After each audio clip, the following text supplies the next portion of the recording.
O sargento Purdy pegou sua metralhadora, colocou-a sobre seu corpo e, como 40 mulas dando coices a esmo, começou a atirar.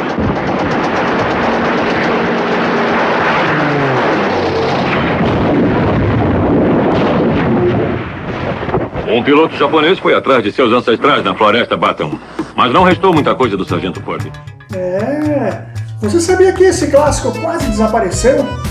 Quase que esse filme clássico, essa maravilha, se perdeu para sempre.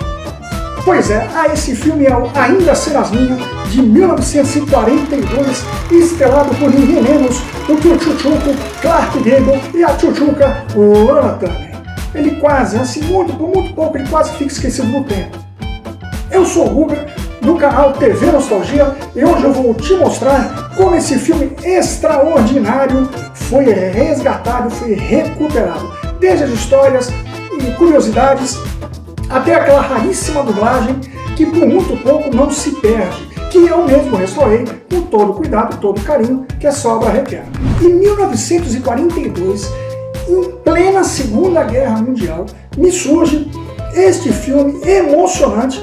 Ele emocionou e empolgou plateias inteiras com uma história de muito sacrifício, romance e um toque de reviravolta também. Tinha muita reviravolta nesse clássico.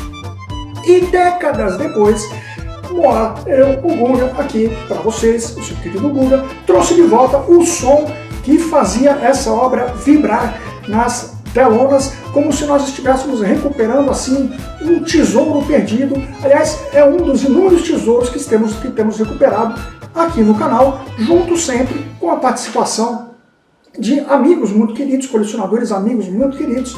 Alguns aqui vocês já conhecem, não preciso ficar dizendo, mas tudo bem. Então nós estamos aqui recuperando um pouquinho, um pedacinho da nossa memória cultural. Agora, assim, se prepara, porque eu vou levar você para uma jornada incrível, com curiosidades de bastidores sobre os atores, sobre Clark Gable, quem foi, o que é, o que ele deixou de fazer, Lana Turner, essa gatíssima, né? Vamos falar sobre um pouco sobre as cenas restauradas e principalmente sobre o áudio que foi recuperado aqui pelo canal, pela nossa equipe aqui do TV Nostalgia. É realmente de arrepiar, é aquela sensação, olha, como eu falei, é de encontrar um tesouro egípcio, uma coisa, como se estivéssemos cavando um túmulo, uma tumba egípcia, e achando aquele baita daquele tesouro, né, para vocês poderem assistir e reviver um pouco desses clássicos que temos aqui apresentado a vocês ao longo dos nos últimos tempos que fizemos essa modernização no canal. Então, vem comigo, vem aqui, vamos reviver esse espetáculo junto? Bora, que tal? Né? Porque preservar a nostalgia é mais do que uma paixão, é uma missão aqui do canal TV Nostalgia.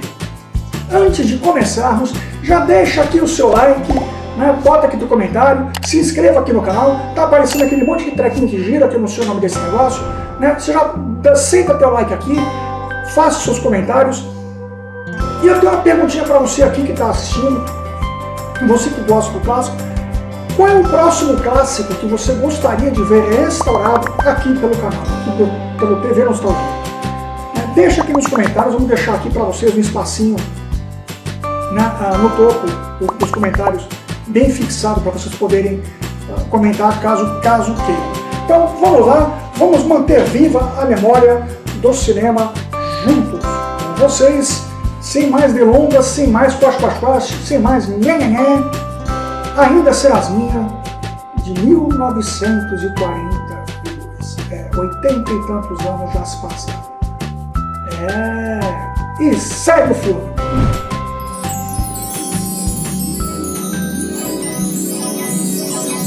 O filme foi lançado em 1942, dirigido por Wesley Ruggles. Clark Gable e Lana Turner são os astros principais atuando no auge de suas carreiras.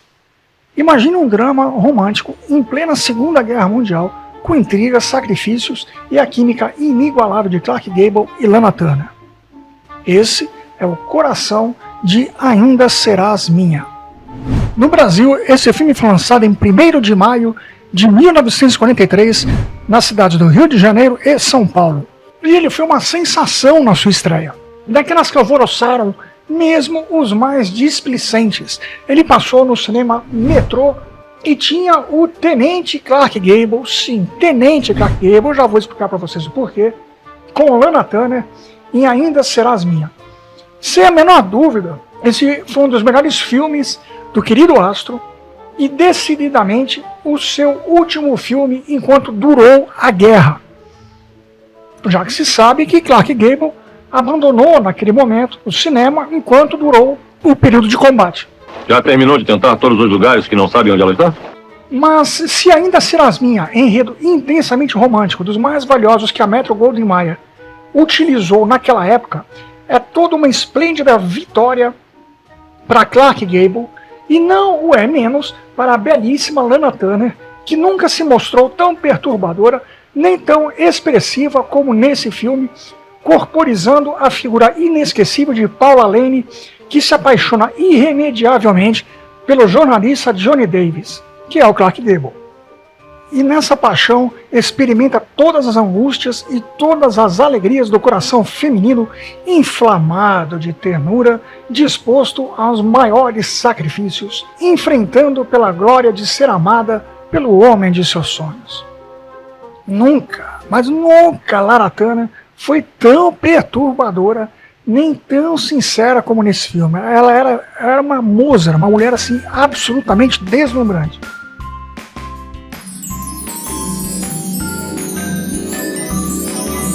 O filme foi baseado num livro do mesmo nome, escrito por Charles Hoffman, isso ainda no início dos anos 40.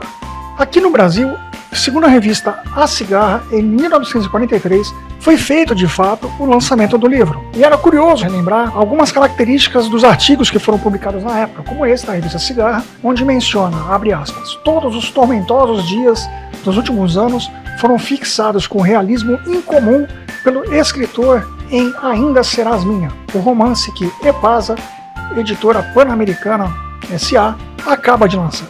No ambiente jornalístico americano, a ânsia das grandes reportagens, o tempero irrequieto de Kirk Davis e a indecisão de Johnny e a beleza de Kay e de Paula, tudo está registrado com ironia, compreensão e realismo pela máquina de escrever deste notável escriba americano. Fecha aspas.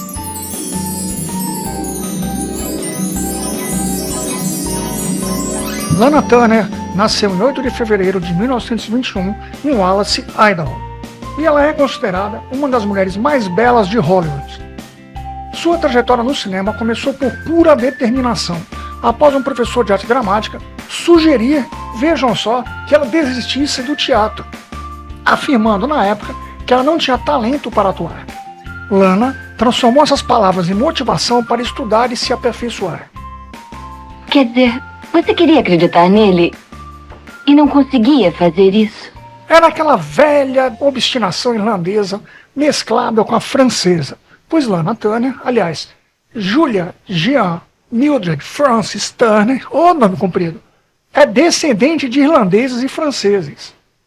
Assim, animada com esse propósito de vencer por pirraça, a futura estrela dedicou todo o seu tempo a estudar a arte dramática. Quando sua família se mudou para Hollywood em 1937, Lana agarrou a oportunidade. Embora tenha sido inicialmente rejeitada por um estúdio, ela não desanimou. Entrou para uma escola de arte dramática e, para pagar as aulas que eram muito caras, trabalhou como costureira. Persistente, voltou ao mesmo estúdio e passou no teste, conquistando seu primeiro papel no filme Esquecer Nunca. Após alguns papéis menores, Lana alcançou o estrelato com o filme O Mundo é um Teatro, dirigido por Robert Leonard. Esse papel a transformou em uma estrela consagrada, querida pelo público e sucesso de bilheteria. E o mesmo professor que a desencorajou chegou a escrever-lhe pedindo desculpas pelo erro. Lana consolidou sua carreira com sucessos como O Médico e o Monstro, Quero Te Conhecer Como És e A Estrada Proibida. Com apenas 1,60 m de altura, a loirinha era mignon, loira bonita, mulherão, um filezinho, um mignon maravilhoso. né, dona de olhos azuis acinzentados e cabelos castanho avermelhados, ela não apenas encantou pela sua beleza, mas também pelo talento. Para muitos, Lana Turner foi a sucessora de Jean Harlow, brilhando como uma das maiores estrelas de Hollywood.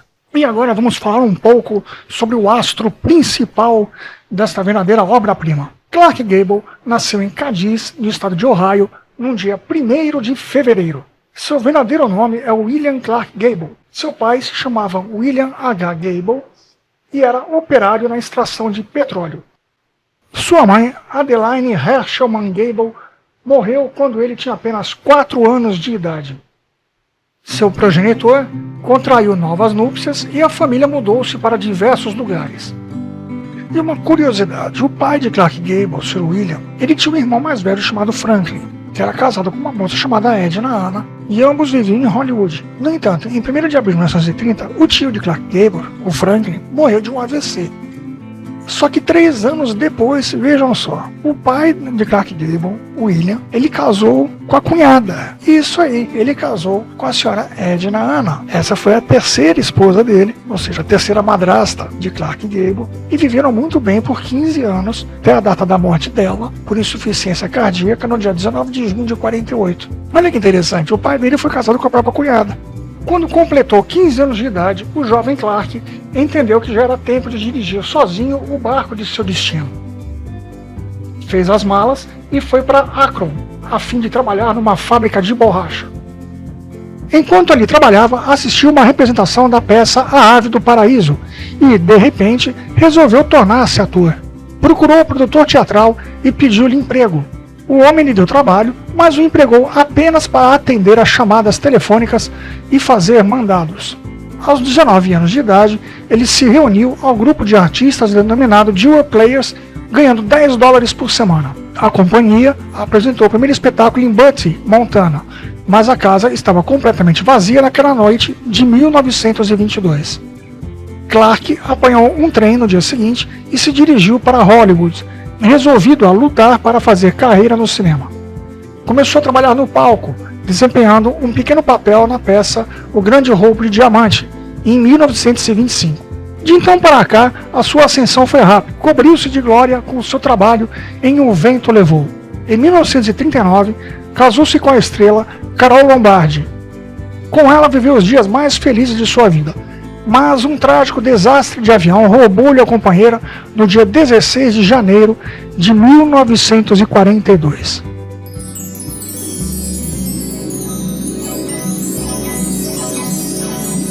E algo bem interessante, quando esse filme foi lançado no Brasil, em 43, já fazia aproximadamente 1 ano que ele era muito esperado. Isso por uma razão muito simples. Não sei se vocês repararam, eu chamei Clark Gable de Tenente Clark Gable. Isso tem uma razão. Ele foi o herói de guerra, sabiam disso? Tudo começou no dia 12 de agosto de 1942, quando Clark Gable se alistou no exército norte-americano como um simples soldado raso, mas desde cara já pediu para participar da Força Aérea, ocupando a função de artilheiro aéreo. Gable, assim como outros atores norte-americanos, não eram só heróis na ficção, eles também foram heróis na vida real. Foram verdadeiros combatentes de guerra, heróis de guerra. Comissionado no posto de tenente, foi para a Inglaterra, onde tornou-se parte em 5 combates aéreos. Distinguiu-se tanto que foi promovido ao posto de major e recebeu a medalha de aviação por trabalhos meritórios prestados à causa dos aliados.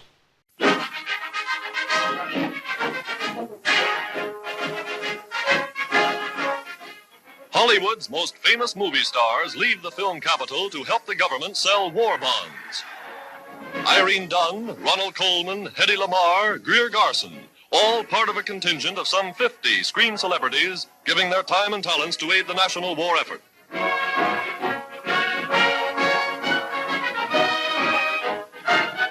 The country has asked the people to invest $1 billion in 1 month to help pay for the war. And here's the start of the drive. Boarding a special train for Washington, they'll tour 300 cities from coast to coast. Go to any city that agrees to subscribe at least $1 million.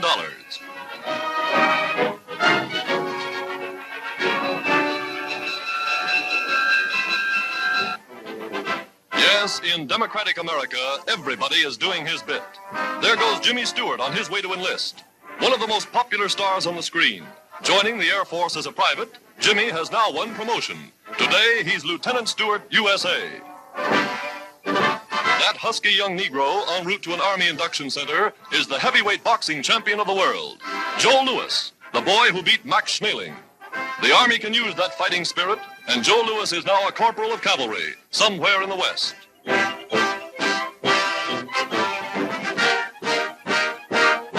From all walks of life, even from the nation's highest tribunal, a Supreme Court Justice, Lieutenant Colonel Frank Murphy, answers his country's call. A veteran of the last war, he saw service overseas. Back in uniform, the judge is again ready for duty at the front. Moviegoers of years ago will remember Jackie Coogan. Charlie Chaplin made him famous as the Kid. Well, Jackie's in the Air Force now, a staff sergeant and qualified glider pilot.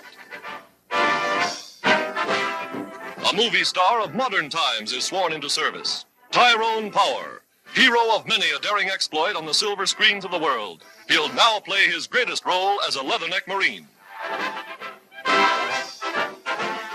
Somewhere in Egypt, President Roosevelt's eldest son, James, sees war as a major of Marines. Today, that experience stands him in good stead. For Communiqué's report, Major James Roosevelt is with the Marines battling in the South Pacific. Franklin Roosevelt Jr. is in uniform. His fellow officer is Douglas Fairbanks Jr., a lieutenant in the Navy. Young Doug, like his famous father, every inch a man, is serving with the fleet. Clark Gable, at 41, renounces his throne as America's most popular film star to join the United States Army Air Force. Enlisting as a private, his ambition to become a crack aerial gunner in the crew of a bomber. The only son of General John J. Pershing wins his promotion from private to second lieutenant. The Army's Chief of Staff, General Marshall, personally awarding the commission. A general's son, up from the ranks. Yes, movie stars arriving in Washington to help sell war bonds are all working for the same cause. The parade down Pennsylvania Avenue is a pageant of patriotism. Bing Crosby in a scout car.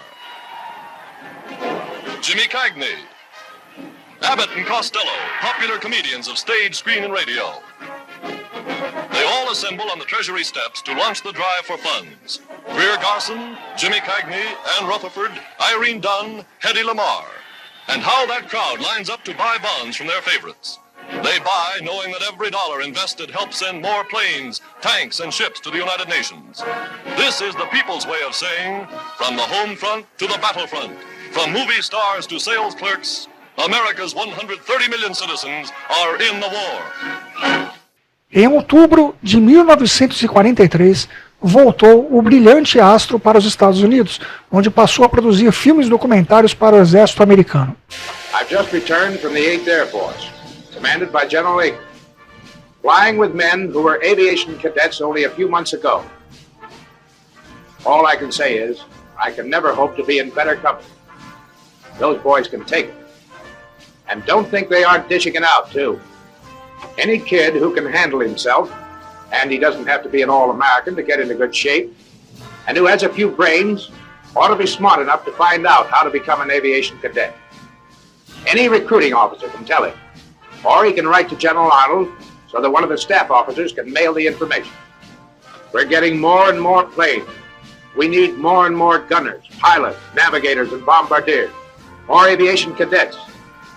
We also need 17-year-old enlisted reservists to get ready for jobs at the Air Force. Pois é, né? Já não se fazem mais atores como antigamente. Gente moldada no aço.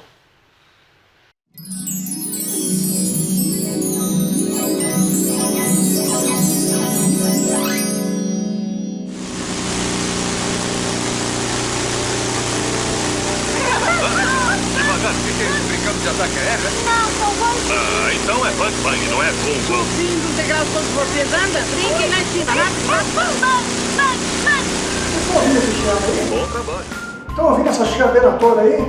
Pois é, era assim que estava o nosso filme, logo no começo, quando nós pegamos para fazer a restauração. Agora, vocês imaginem ouvindo um áudio desse, durante 1 hora e tanto de filme, 1 hora e meia de filme, ouvindo só esse nível de chiado. Bom, não vai ser muito bom mesmo. Como vocês podem ver, Aqui, nesta imagem, a parte de baixo está toda alaranjada, com um risquinho horizontal. Conseguem ver? Então, esse risco horizontal se chama zumbido. Isso é um zumbido que acontece ao longo de toda a faixa de áudio.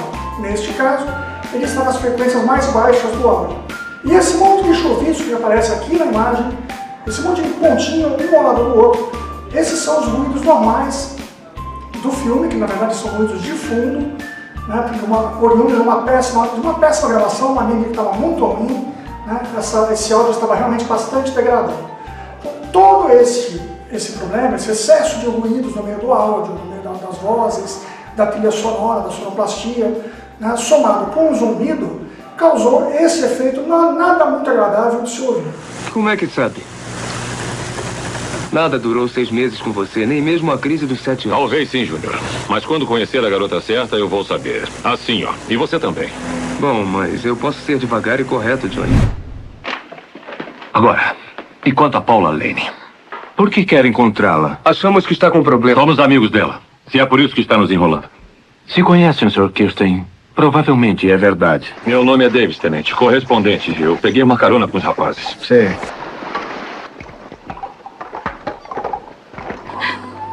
Eu não acredito. Eu não acredito que vocês dois pertençam à mesma família. Aquele...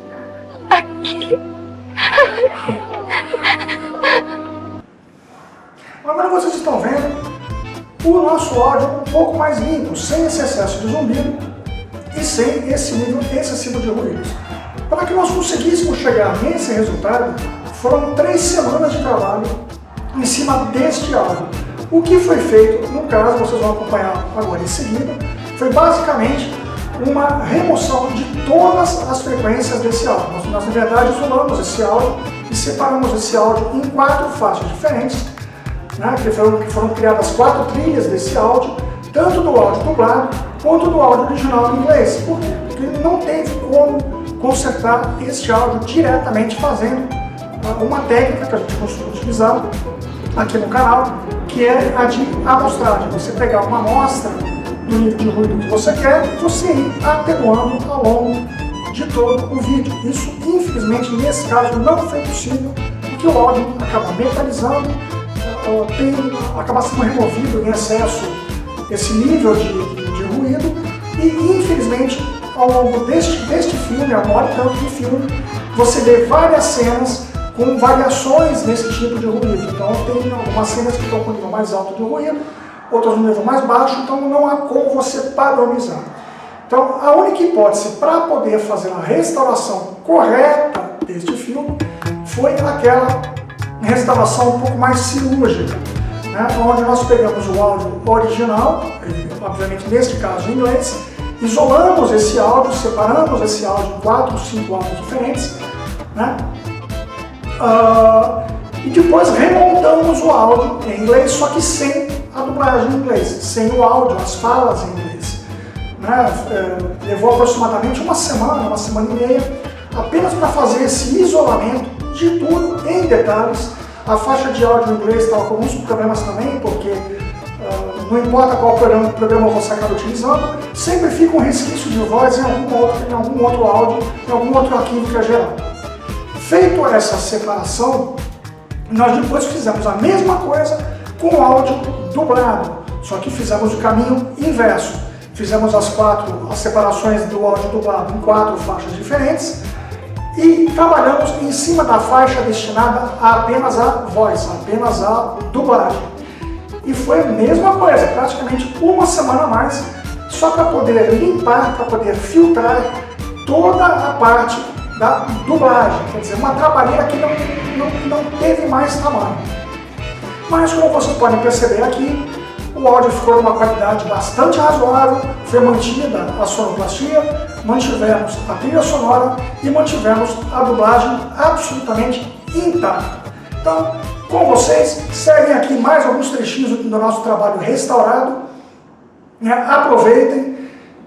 Foi algo realmente difícil de fazer, foi uma técnica que tivemos que desenvolver aqui no canal ao longo dos últimos meses, que até então não havíamos aplicado ela com esse grau de riqueza de detalhes, mas o resultado ficou mais do que adequado. Então, para vocês, colegas de meio de produção, de meio da área do entretenimento, entendam, não há áudio, não há material que você não consiga restaurar. A única coisa que vai diferenciar é o trabalho de um profissional e do outro. São técnicas que você pode utilizar para poder recuperar esse tipo de material nesse estado de degradação. É óbvio que há materiais e materiais, há casos em que realmente a restauração é praticamente impossível. Mas, com dedicação, com técnica e com uma equipe adequada, é possível se reaver a grande totalidade desses áudios considerados perdidos ou de áudios que são, vamos dizer assim, a princípio inviáveis para a realização de uma produção, por exemplo, em televisão, em comercial ou onde for. Mas sempre há a possibilidade de você recuperar.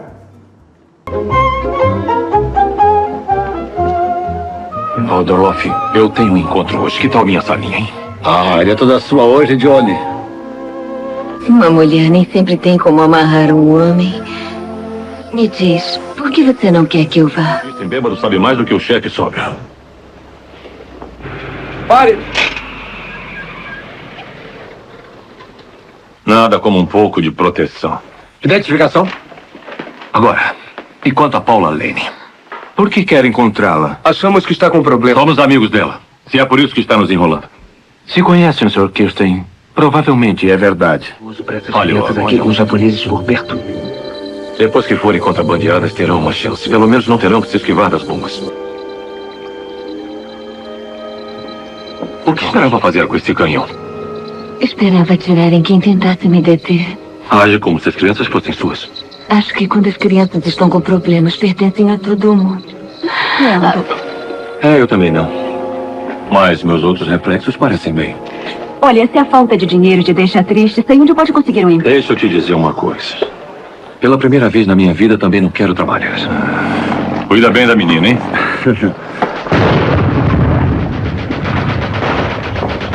Bom, lá vai o primeiro bambu. Bom, espero que vocês tenham gostado desse trabalho de restauração aqui do canal. É mais um que fazemos aqui para vocês, poderem se divertir, entreter e ter aquela lembrança, aquele breve momento de saudosismo dos seus clássicos.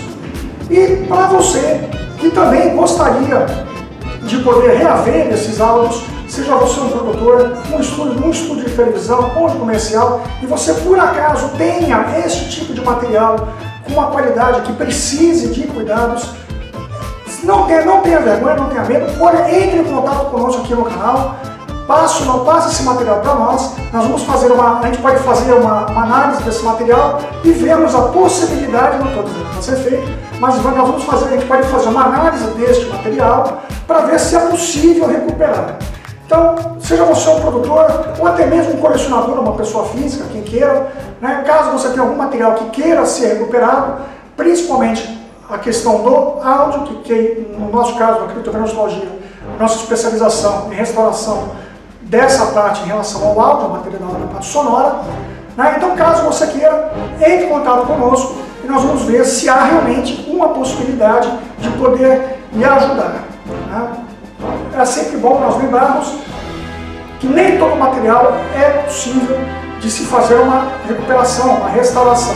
Mas acho que com carinho, com cuidado, não custa ver o que é possível de ser feito. Então, caso você tenha interesse, deixa aqui nos comentários a sua ideia, ou a sua proposta, o que você quiser fazer, né? E a gente vai analisar e, se for o caso, entre em contato, nós entramos em contato e vamos ver o que é possível de se fazer para poder ajudar você a recuperar o teu áudio há muito tempo perdido e que você acha que simplesmente não há mais o que fazer.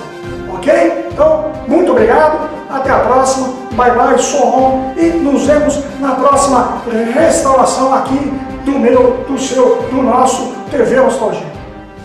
E aí, pessoal, gostaram da surpresa? Deixe o seu comentário aqui embaixo. Não se esqueçam de se inscrever no nosso canal, curtir o vídeo e ativar o sininho.